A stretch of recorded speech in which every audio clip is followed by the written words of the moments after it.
Hello mga idol, kumusta? Samahan nyo ako muli. Mamimigay ulit tayo sa araw na naman na ito. Sa ating pagpunta, may dadaanan lang tayo na yung sinasabi nilang pabahay. May pabahay na ginagawa. Titingnan natin kung yun ay maganda, at least malay mo makapagbigay tayo ng bahay naman ibibigay natin. joke lang. So let's go.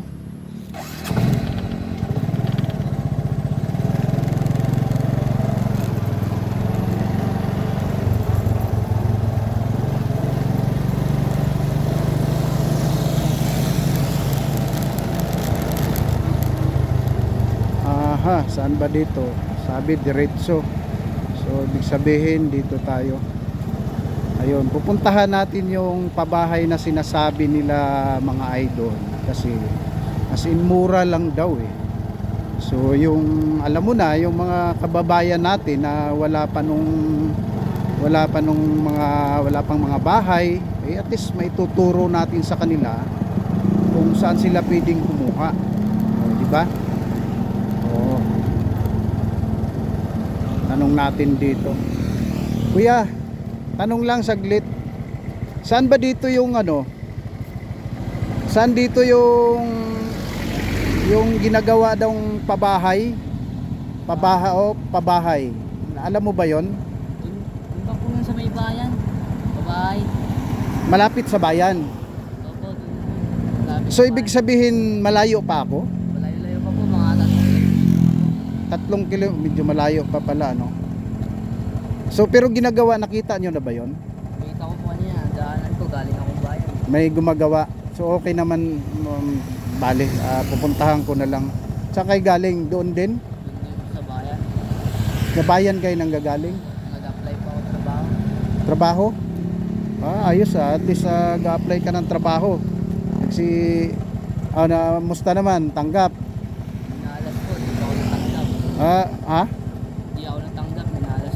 Ay hindi malas yun. Hindi lang nagkataon siguro na baka sa sunod na araw matatanggap ka na. Ano bang kuan mo? Ano bang pinagkabalahan mo bago yung iniisip mo mag-apply? Tinda-tinda po kasi kami ng gulay. Nagtitinda rin kayo. Very good mga gusto ko sa mga kuan nagtitinda, mga yun naman pala nagtinda ka, ba't pag-apply pa? Kaso kapag minamalas, wala kaming benta ganun. Nagugutom kami, wala kaming ibang mapagkunan ng pera. Kaya ka nag-a-apply, at least doon sa papasukan mo dire-diretso yung may kita. Oo nga, tama nga naman. So paano yan? Wala kang nakuhang trabaho, di-apply ka na naman uli niyan bukas. Gabi na ako. Ano bang alam mong trabaho? Kahit sana kasambahay lang. Kasambahay. Parang katulong or parang mga ganon. Maliit lang din naman ang sahod nun eh. Pwede na rin po, at least tuloy-tuloy yung sahod. Sa bagay, oo nga naman, at least may So uwi ka na pala. Bali bukas, apply ka na lang uli bukas. Meron maraming mga pasukan diyan, maraming mga diyan sa bandang taas siguro, yung sa sinasabi mong bayan, marami yan diyan. Ganun na lang, apply ka na lang uli. Tapos basta ako didiretso lang ako, no. Diretso lang po. Malapit sa may bayan, makikita ko na yung pabahay na yon. Sige. May abot ako sa iyo kunti, kuya. Kunti lang naman, pang tulong mo saglit ha. Kukunin ko lang. Ako kasi pupunta ng kuan. Dali lang ha. Naabutan na lang kita ng kuan. Kahit papaano bukas sumakay ka na. Sumakay ka, kuya, tapos sumakay ka. Mahirap maglakad, medyo rin yung lugar dito Ay.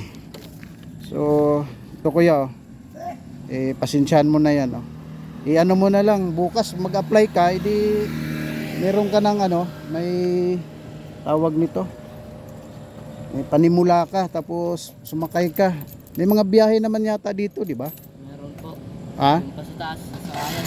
Oh, meron diyan.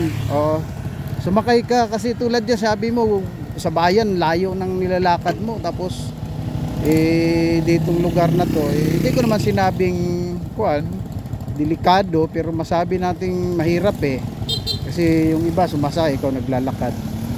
Sige kuya, gano'n na lang, ano mo na lang yan ha, pangdagdag mo. Oh, kung ano mang kuan mo, mag-apply, pambili mo na lang. Salamat kuya, salamat ha. Okay, sige.